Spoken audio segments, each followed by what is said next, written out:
Monday, October the 1st. Can you believe it's here already? Good morning and welcome to Mornings with Luann and Tim. Luann! How are you? I feel like I haven't seen you since forever. I know, it's only been Friday. How was your weekend? It was so awesome. Really? Yes. Jim and I had a couple of cocktails and just stayed in on Friday night, so that was lovely. And then we had dinner with some friends, which was absolutely awesome. On Saturday? Yeah, just the four of us sitting around chatting. Your house or their house? Their house. So even better, because then I didn't have to clean up or cook.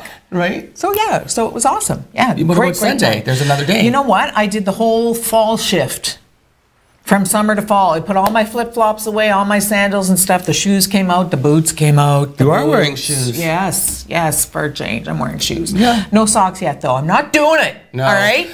I don't know. I looked at the temperature. The weather for this week is disastrous. Well, unless you like rain. Yeah. It's going to rain. It's just going to rain and rain and rain. I think it's supposed to be like partially sunny 2 days this week, but otherwise rain. Ugh. How was your weekend?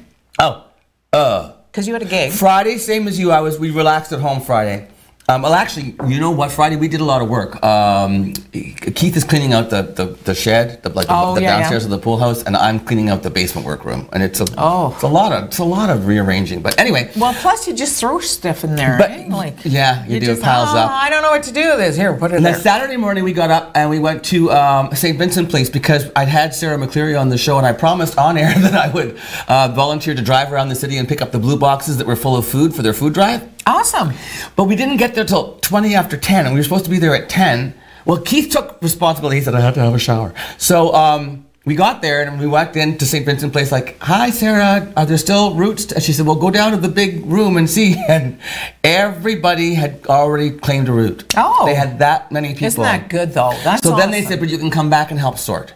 So we went home and did some stuff and then came back and we did. Can I just tell you, the volunteerism, the spirit that we saw there from young teenage kids to senior citizens volunteering their time to lug canned goods and box goods and dry food goods out of trucks and cars, bring them to the basement, sort them by canned, like cream mushroom soup in this one area, labeled, put them in a box, count them, put an inventory down. Like, it was like a machine, that place. They had it so well organized. That's and then so Keith good. and I were in the storeroom where we put the stuff away. And then Saturday night I had a gig for Doreen and Bob Zorzi's 60th anniversary. You said it was fun. It was. Joan and Gina both showed up. Joan was there for cocktails and They don't Gina even was like there for each other. desserts. No, I know. They don't even know each other. They're like this to each other. And then Sunday, what did I do? Oh, Sunday I had a rehearsal for Mamma Mia. So there you go. It was a pretty full weekend. Did you watch Saturday Night Live? Oh my gosh. I didn't see the show live because I didn't either because I was busy. Matt Damon as Brett Kavanaugh at the confirmation hearing. Seriously, go to YouTube and find that. It is There's hilarious. a picture of him playing Judge Kavanaugh, trying to be confirmed at the Senate hearing. Oh my word! The writing was brilliant. Killer. Yes. Like yes. Alyssa Milano showing up was hysterical. I had no idea that she was there. She was Yeah, in that room. She was in the room. Yes. Just because she's interested. Yes. Oh, she's very. Alyssa Milano is one of the leaders of the Me Too movement. Yes, I knew that. So that's why she's there. I see. And anyway, no, brilliant writing. And they played they had so many of the SNL cast playing different senators. Senator Feinstein. We're back from our break. I had soup. So funny. Did you know, though, like in honesty, though, they talked about the terms that they used? Yes. That they found in his yearbook. Boofing, which he said was passing gas. Yeah. Which actually was referring to a type of sex, intercourse. He talked about Devil's Triangle in his, which he said was a drinking game, which is not really. It's about sex with 3 people. There were other terms that were, and he said everything was about drinking games. Okay, so Devil's Triangle is actually sex between 2 men and a woman, all right? That was the definition. Okay. Until somebody from a Capitol Hill IP address got onto Wikipedia and changed it to say it was a drinking game. What? Somebody tried to change the definition of Devil's Triangle on Wikipedia. Stop it. So that it aligned with his definition of what Devil's Triangle was. And it was disallowed. Good. Yes. And they know the IP address. They knew the IP address came from Capitol Hill. Oh my goodness. Somebody's trying to change alternate facts. Yeah. Fake news. Can you believe they're going this far to try to cover this guy's butt? I don't understand. And now, Is that awesome? FBI can do a full investigation, except don't talk to the one lady who said that they had rape parties. Don't talk to her. Everybody else, but not her. Yeah, yeah. Well, you know what, though? I have to say, Flake, Senator Flake. Yeah.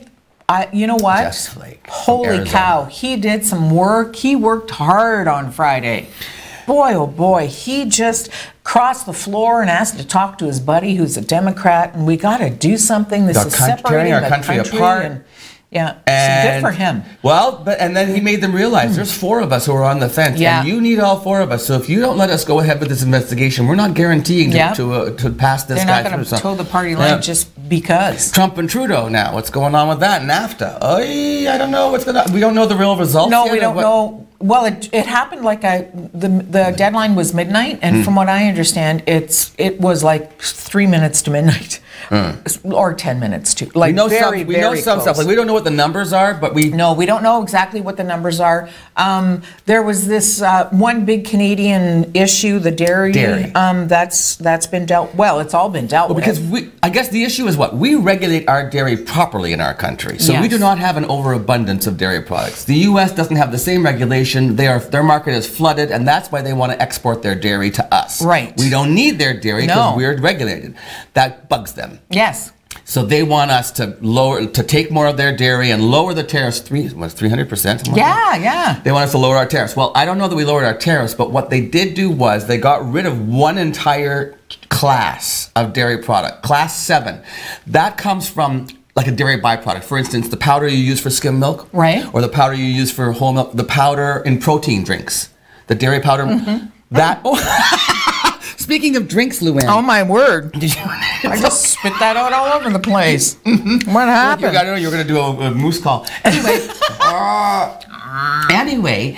They've gotten rid of that class, which means that now the U.S. can, I guess, send us some of those powdered products or whatever. And now that class is gone, so that was one appeasement that they made there.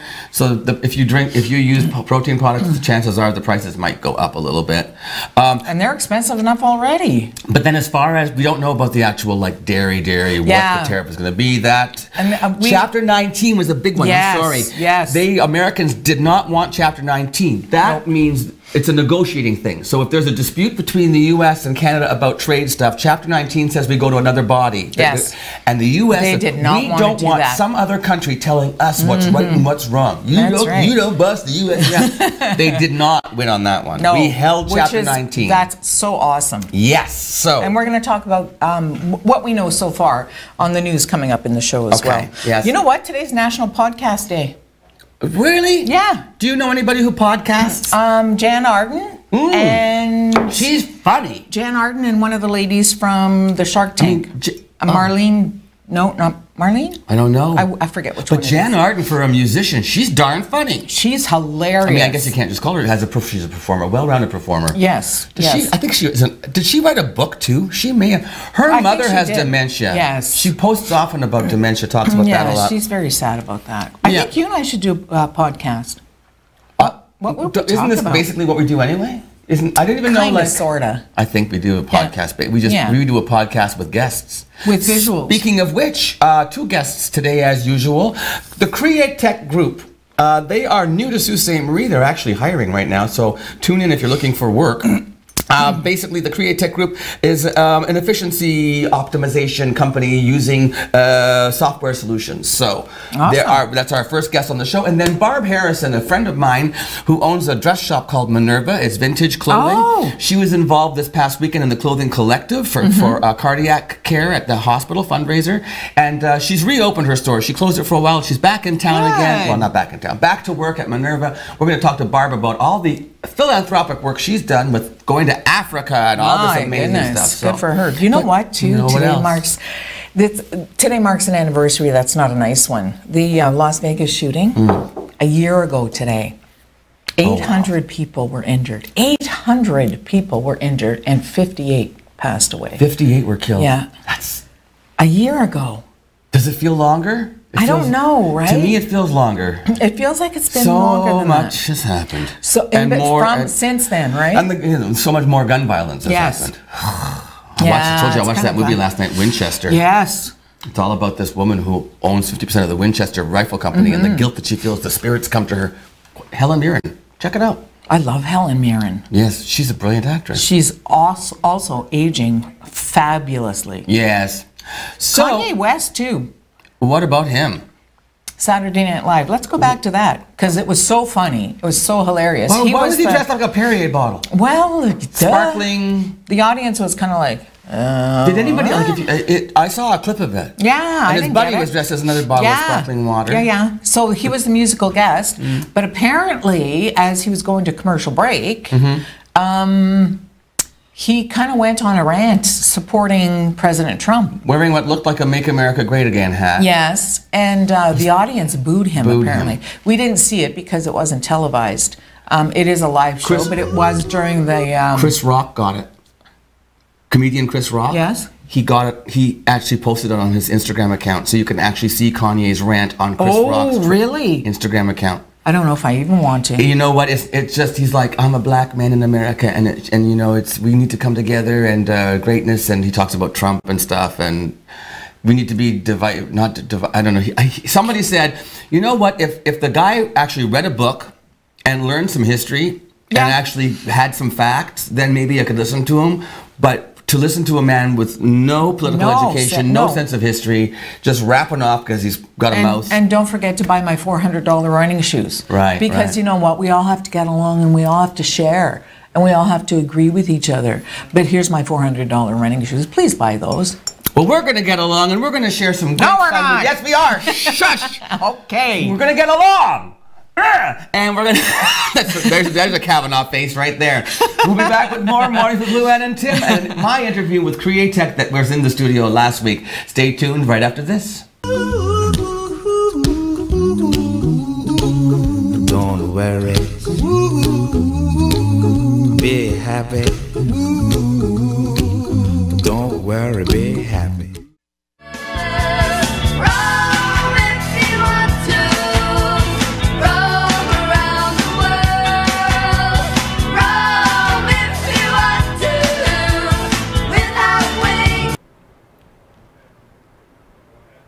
I'm very pleased to welcome to the studio this morning Kelly Johnson from Createch. You're the marketing coordinator for Createch. And Kelly, you've been with the company. You're pretty new to the company, aren't you? I am. But the company is not new. Tell me, how long has Createch been around? We've been around for 25 years. Wow, okay. And started in Montreal, yes? Right. That's where you're based? Yes, that's where the head office is. Welcome to Sault Ste. Marie. Thank you. Have you been before to the Sault? Yes. So you come on a regular basis to check things out here? Yeah, I come back every month to support the office here. The office here. Now, so Createch's been around for 25 years. In Sault Ste. Marie for over a year now? Yeah. Just over a year. Tell me about the nature of the business. What has Createch been doing for 25 years? So we're in the business of business process optimization. Business process optimization, making businesses run more efficiently. Exactly. We're all about saving time and saving money.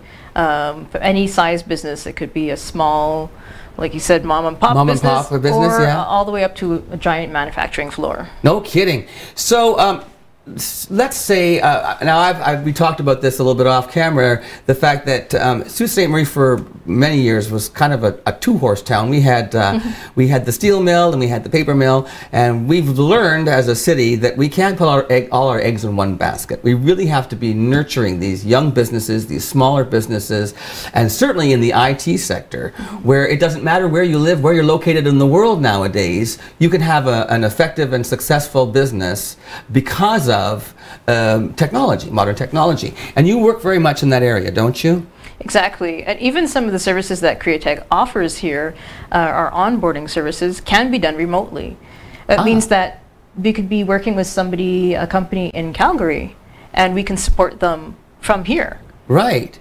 Now, for the local business here, for the local office, you're working with the Innovation Center, is that right? Are you affiliated with them somehow? That's right. We're right in the we're in the Innovation Center on Queen. Okay. And it's been really great because it's a really startup kind of atmosphere. Right. But we've got the big Createch name and that experience behind us, so you can't really fail. You were saying that it's got the feeling, the excitement of a smaller startup thing, but it's got the experience of and the track record of an established business. Yeah. So Talk me through some of the. You've got several different. What would you call them? Not companies, but I know that like one of the areas you work in is Microsoft, and then are there several different areas where you specialize, or where the programs that you offer? Right. So we will pick the software that is the best fit for what you need. Okay. And we work with a lot of different major softwares. Can you give me some for instances? Just like Oracle, SAP. Microsoft Dynamics is the one that we really specialize with here in the Sioux. So now here's the scenario. I'm from the small business perspective. I've interviewed a number of young entrepreneurs in Sault Ste. Marie who are starting out businesses. So they might want to do something like get a program that's going to be good for a smaller payroll, inventory. How can you assist with that sort of stuff? Well, the great thing with Microsoft Dynamics Business Central is that it's a product that was made specifically for small businesses. It's meant to be affordable. Often when people think, oh, I have to do a software implementation, it's going to be super expensive, I can't possibly afford that. Whereas no, this was really, it's a fairly new product that was made by Microsoft to integrate with everything you already have. If you're using QuickBooks, if you're using Excel, if you have Outlook, it all already fits together. You have one login, and you see everything that you need to see in one spot. If someone's intimidated by that concept, and I'm sure that there probably are a lot of maybe people who've been in business that are a little older who haven't had the experience with computers or gone through the education that's currently in the high schools and universities and colleges. Do you walk them through the whole process? Do you help them out that way? Absolutely. We call it onboarding. So basically, once the software is installed, we simply are there for you. We give courses where we can do it on the phone, we can share our screens. We're basically there to support you through it. It doesn't take very long. It's usually about 4 weeks of 1 hour calls every week. But we don't just disappear. We're there for the whole year to kind of support you when you're having any problems. And you have a good-sized staff here in Sault Ste. Marie. Tell me again how many people you employ in the Sioux? So here we've got 15. That's wild. That's fantastic. Yeah. So 15 people working for Createch out of the office for the Innovation Center, right? So for a larger company, so maybe more of a manufacturing company, what kind of services would you provide for them then?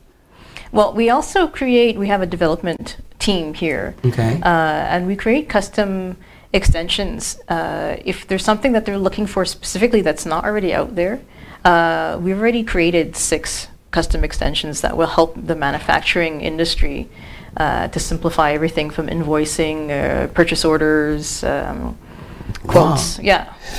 Now, you were also talking about this. I love this too, that you're currently recruiting, that you would be actually looking to hire some people to add to the Createch team in Sault Ste. Marie. Absolutely. We're always looking for anybody who, especially bilingual. If you can speak French and English, that is an absolute asset. We have a fair number of bilingual French immersion schools and fully French schools in Sault Ste. Marie. Yeah. One just opened up, Boreal. So bilingual is huge. Yeah. What other kind of backgrounds, educational background, would make somebody a good candidate for a job with Createch? Computer science, some customer service skills. Okay. Finance, accounting. Oh, even into finance and accounting. Yeah. That would come in handy. Yeah. And if someone were interested, how would they get a hold of you or whoever they would need to reach out to apply or go and arrange for an interview? You can always check out on the website. We've got all our job postings there.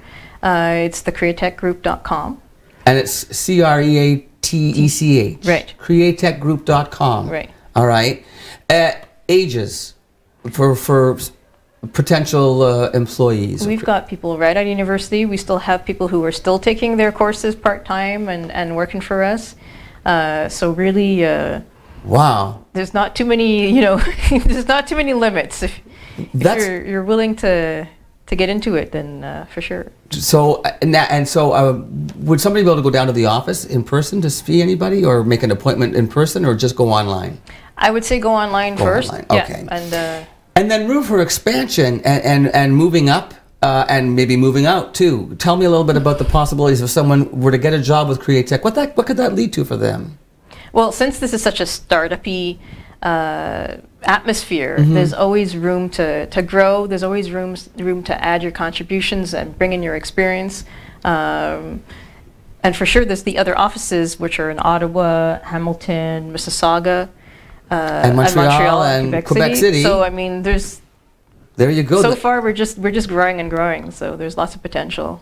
That's terrific. So now that means that if you are either looking to be a client for Createch or if you're looking for a job with Createch, then Kelly Johnson's the person that you want to get to know her. So once again, the website is createchgroup.com. Right. All right, Kelly Johnson, I want to thank you so much for taking. I know you have to fly back to Montreal today. Yes, I do. But I appreciate you coming in and talking to us. We're always interested to hear about what's going on with new projects in Sault Ste. Marie, and with only being a year old in the Sault, your Createch is pretty new here, and we welcome you. There's more to come. Glad to hear it. Okay, we'll be back with more Mornings with Luann and Tim right after this.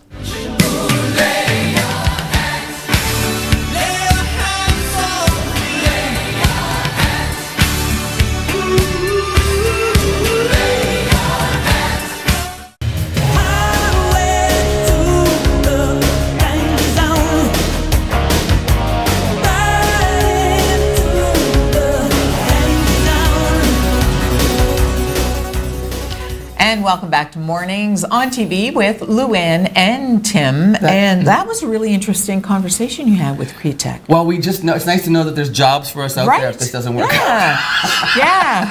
Although I don't know if I could learn all that. IT, I don't know IT. Oh, gosh. I didn't even know what IT stood for the longest time. No? No. I still don't think I do. Internet technician, no. It's not. That's not right. It's. I don't know what IT stands for. Apparently. Do you know what it stands for? No, I don't. Will, what's IT stand for? You don't know. You go to school. You should. Does anybody know what IT stands for? Information technology. Information technologist. There you go. A computer guy. I'm full of information. I'm just not a technologist. You're full of something. Hey, Gwyneth Paltrow got married. Again? Yeah. Who was she married to before? I don't know. They had a kid. Oh, the musician. Apple. No, that's the daughter. Yeah. She didn't fall far from the tree. The apple doesn't fall far from the tree. Gwyneth Paltrow named her kid Apple. Yes. And I forget who. Oh, Ben Affleck. Was that him? No. Oh, that was Jennifer Garner. Jennifer Garner. Yeah. I don't know who Gwyneth Paltrow was with. But who's she with now? I don't know his name. Well, good luck, Gwyneth. She showed us the wedding ring. Oh. Yeah. I saw some wedding rings when I was, you know how Joan Rivers likes to look at wedding rings? Yeah. I saw some wedding rings, can I tell you? Wedding rings or engagement rings? No, the engagement rings at that anniversary party. Oh, yeah? Joan was checking some stuff out. I'll tell you, yeah. I don't want to say any names. All I'm going to say is, if you're going to get married, find somebody who's a hockey player who owns a Tim Hortons franchise. Gee, who could that be? I don't know. Yeah? Oh, yeah. As big as my head. As big as mine? You can tell you married a musician. That's rude. No, that's bad. Listen, that's a nice starter kit. You need to. Jim needs to play a few more gigs. That's all I'm gonna you know say. what? I'm going to hook him up with Joan Rivers. I don't have anything. What am I talking about? See? Keith has a $6,000 diamond. What? I got nothing. I shouldn't say that because we have an alarm system. Don't even try it. And cameras, 7 of them. Yeah, they do. They're a little paranoid. Yeah. How, did you buy it for him? No. No. An ex bought it for him. You should pawn it off. Buy some groceries. No, it's a very nice ring, but so when he dies, I get it. Awesome. Well, and if he has it buried on him, I'm digging for it. $6,000. $6,000. More now, probably. That was assessed a while ago. Yeah. Diamonds go up in price. Yeah, they do. Yeah, they not One yours. of the few things, not mine. Shush. I love my rings. I do too. You're rude. I am. I am, yes. Who's coming up next? I don't know. Barb Harrison. We were just talking in the green room before. She's the coolest woman ever. She really is. You're going to love her. She graduated from Cass and then went to work at the steel plant when she was 19 years old. In 1979, there were only 8 women there. She was the first woman steward for the union at Algoma Steel. Awesome. And she now owns Minerva Vintage. And I'll tell you something, she's got a sense of style, nonpareil, like nobody else. and just a great interview. She's philanthropic. She goes to Africa. She's got great stories. So Barb's coming up next. Awesome. Oh, well, you're doing the news first. Yes, I'm going to do the news first. So stay tuned for that. You're not going to want to miss Barb. I'm telling you, she'll brighten your day. And we'll have details on all the local news coming up right after this. If you're blue and you don't know where to go to, why don't you go where fashion sits? Putting on the Ritz. Different types who wear a day coat, pants with stripes and cutaway coat. You might think I'm foolish, maybe it's untrue. You might think I'm crazy. So, welcome back. Luann, you and I both drive to work. Yes. And we both experience on a regular basis the intersection of Second Line and Great Northern Road. Around lunchtime. Call me crazy. I just don't feel like in a city of 75,000 people, we should have traffic backed up to the point where you have to wait for 3 lights to make a left-hand turn at an intersection. I've actually waited for 5. Okay. So not often. Most of it's transports because they can't get going fast enough. So we're not. I don't understand. When was I keep hearing rumors that I don't know if this is true. I'd like to find out. Perhaps somebody from the city could answer this for me. Perhaps we could ask at the debates. Ooh. Yes. I'd like to find out when the last traffic study was done for the intersection of Great Northern Road and Second Line. I'd like to know why that is such a bottleneck. And also, the other intersection that makes me crazy is Northern Avenue at Great Northern Road. You know, the Arby's, the church, the motel, and the, what's that called? Huxton's Corners. Yes. Again, the right-hand lane, you either go straight or you can make a right-hand turn. That traffic gets lined up all the way down. Sometimes to the dollar store. Past. Yeah. I've seen it lined up. Yeah. Waiting to get...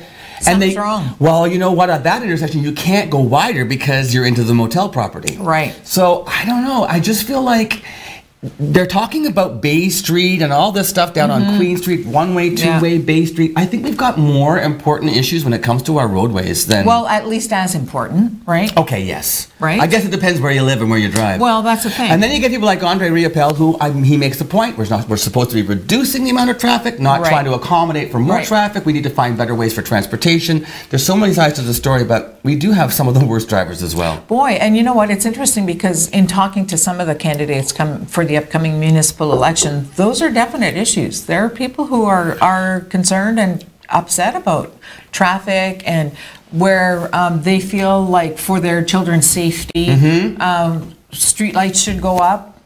Not sidewalks, stoplights, traffic lights should go up. And they've been asking for years, and they're just, so. I wonder if people know we are actually we're hosting, airing a debate tomorrow evening is the mayoral debate. 6 We're going to be o'clock. at Superior Heights, and it's live. It's live, so you know what? There's lots of room for seating. I thought it started at 7. We're going at 6:15. It starts at 7. You're right. 7 p.m. live on ONNtv. Yes. And then also we're doing lunchtime. This is going to be very cool. Lunchtime debates with the city councilors by ward. Yes. And the first one is Thursday, October the 4th. And then after Thanksgiving, from Tuesday to Friday, every day during noon hour, we will have debates with all of the wards. We're covering everybody. So what I'd like to suggest is if you live in a ward and you have a question you'd like us to pose to your candidates, send an email. I'm Timothy at superiormedia.ca. I'm Luann, L-O-U-ANNE at superiormedia.ca. Send us your questions. Tell us what ward you're in, and perhaps we'll get a chance to ask. We'll do our best to get it asked. Your question. Yeah, good call. Thank you. And now I'm so looking forward to bringing Barb on air after this. So stay with us. Barb Harrison, as I said, 30 years at the steel plant, but also got involved with vintage clothing and jewelry and other things as well, dishes and everything. She's lovely. She's a great storyteller. And we'll talk about also how Barb got involved with going to Africa to help out communities in Africa. So that's coming right up after this quick message. Stay with us on Mornings with Luann and Tim.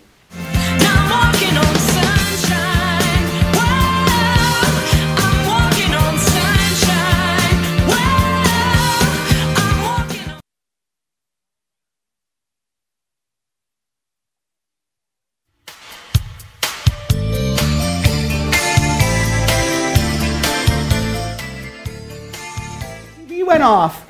Where'd our pretty picture go? Well, we don't need a pretty picture. We've got Barb Harrison. Hi, Barb. Hi, Tim. I'm so happy you came on the show today. Oh, good. Well, listen, okay, let's talk about, first of all, Yeah. you grew up where? Down the line? People don't know. McLennan Side Road. McLennan Side Road. Yeah. Turn off. Okay. It's crazy. Family of farmers, 10 of us. 10 children, Yep.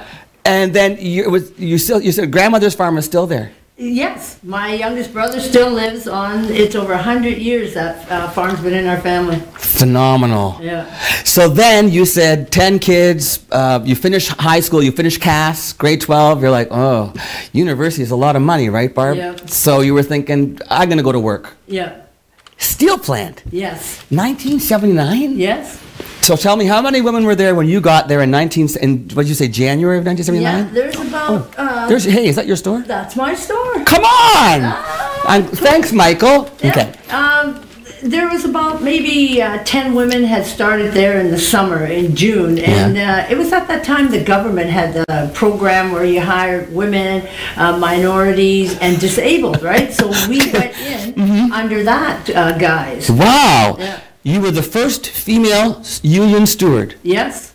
Amazing. Yeah. Right off the hop, you said you got involved with the politics, Or It was about, I was in there for maybe a few years before I did that. And it was because at that time they were trying to amalgamate my job with another job. And I was trying to protect our job. And I was one of the more junior guys. So I thought, well, if I might as well get involved in the politics of the union to protect my job. And it worked out. Yeah. And you kept your job, and you stayed with the union all those years. Yeah. It must have been really interesting to be involved in some of the. You were there for the ups and the downs, the low and the Yeah. high. Yeah. Wow. So did Minerva, the vintage, did that? Because this is the sort of the third incarnation. Would you Yeah, say? yeah. You opened Minerva originally on Queen Street. Yeah. A different location. Yeah. Right. And what year was that? Do you remember? That was around 97. 97. Yeah. Okay. And you ran the store then till about 2000 or so. About 99. Then I went to Bruce Street. Bruce Street for. a short period, 6 months, and then in 2000 I closed. But the whole time you were still working at the plant. Yes. Why? Why did you open the store? What? I wanted to leave the plant. Oh, because you were looking for a way out? I'm a creative, you know me. Yes. I'm a creative kind of person, and the steel plant is anything but creative, right? Yeah. So I tried to do a different avenue, but the problem was I needed to run it. The thing with vintage is you need to know, your customers want to know the stories behind the items and the jewelry and the thing, right? And if you're not into it, you can't sell it. Okay. So it was too much time. It was too time consuming to do Yeah, both, yeah, right? yeah. So you need to make a decision. Yeah. And at that point, financially, the smart move was to stay at the plant. Yes. Your home, I've been to your home, and it's quite amazing. The basement is just rack after rack of vintage clothing. Yeah. So all those years that the store was closed, you had that inventory in your basement? I kept it. Wow. It was the best investment I ever did. Right, good for Yeah. you because the store's back again. Yeah. Now where are you located? I'm at 472 Queen Street East, which is almost the corner of March and Queens. Right. So we just had Angela Caputo on the show, so she's Golden Child Kitchen, which is Right on the beside corner. me. Exactly. Yeah. So same neighborhood. Yeah. Great neighborhood. I love that Yeah. area. The March Street stage is right across from you. You must have had a great time at those street parties. It's perfect for whenever there's an event, I'm right there. Love it, love it. So, and the inventory you have, tell us a little bit about the variety of things from the years that we might get when we walk into the I scene. have things, museum pieces. I actually have stuff from late 1890s, but my store really focuses on the 50s, 60s, and 70s. Okay. It was really the time when fashion was opulent, where seamstresses did, and things were made in Canada and USA, right? It's in the 80s when things became, people wanted quantity, not quality, and it started to go overseas. So the fabrics changed, the sewing and all that changed, right? So I really focus on that, the 50s, 60s, and 70s. There are stores nowadays, I won't name any names, but there are stores that I go to that are chains that I've gone to in the past where you know what you're buying is going to last you one season. Yeah. You look at it and you think, well, I like that jacket. It's whatever, $90, and I know I'm only going to get 1 year's wear of it because it's not well made. Yeah. What the heck, I'll do it. The stuff that you're dealing with is not that. I mean, it's survived decades Yes. already. Yeah. The workmanship is great. Yeah. Tell me a little bit again, back up, tell me the story about why vintage clothing, how it came into your life, talking about your mother and... I came from a family of 10 kids. My mother was very busy. And I had always hand-me-downs. Yeah. I have 5 older sisters. I am the youngest of them. So my sisters would change them around for me, sew them a little bit. My mother always went to garage sales. She always went to church sales. It was a way for her to clothe her children, right? Right. So I learned from a young age to be thrifty. Okay, so now that also talking about your mother, it was when you were a child that you also met some missionaries. Yes. At the local hall in the summertime, they would come for a week and they would do what was called Bible camp. So my mother, my mother had 10 kids in 12 years. So we're all like a year apart. And so it's like close in age. So she would send us to Bible camp to give herself a break for a week. So there, I met these missionaries and they talked of Africa. And I said to myself, at that young age, I was maybe, I don't know, 10, around that age, I'm going to go to Africa one day. And I did. You did, for your 50th birthday. Yes, I did. And that led to you discovering... humanitarian work. Tell me a little bit about that. We got about a minute left. Can you summarize what you've done in Africa, Barb? I was supposed to go there one time. I went back 6 times. I built a greenhouse for an orphanage. I started them a chicken farm project. I found a small school in Canberra slum, and I did built them sewing projects because I believe in a hand up, not a hand out. You did this all in your vacation time from the plant. Yeah.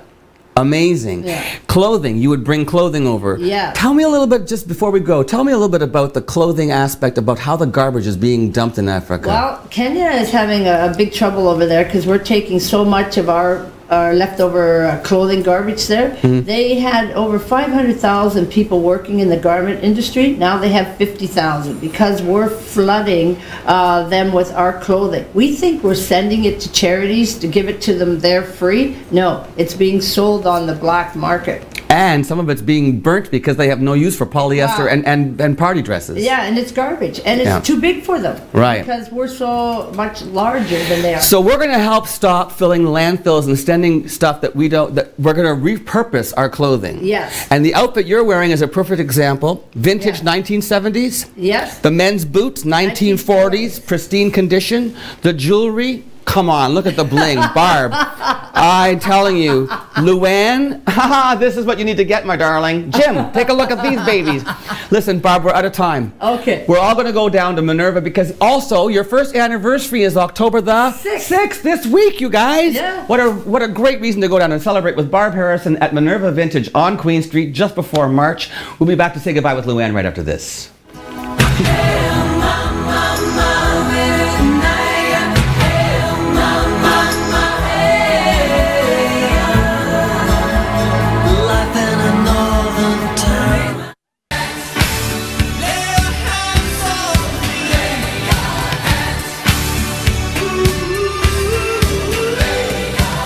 I told you everybody would love Barb Harrison. Seriously, I love her rings.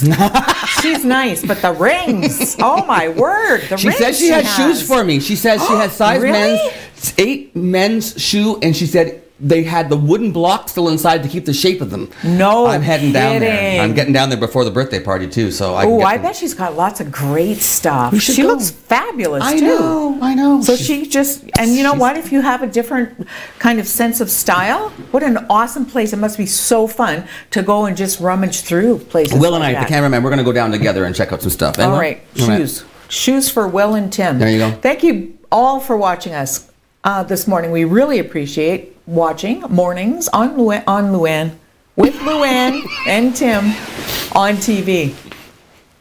Thanks.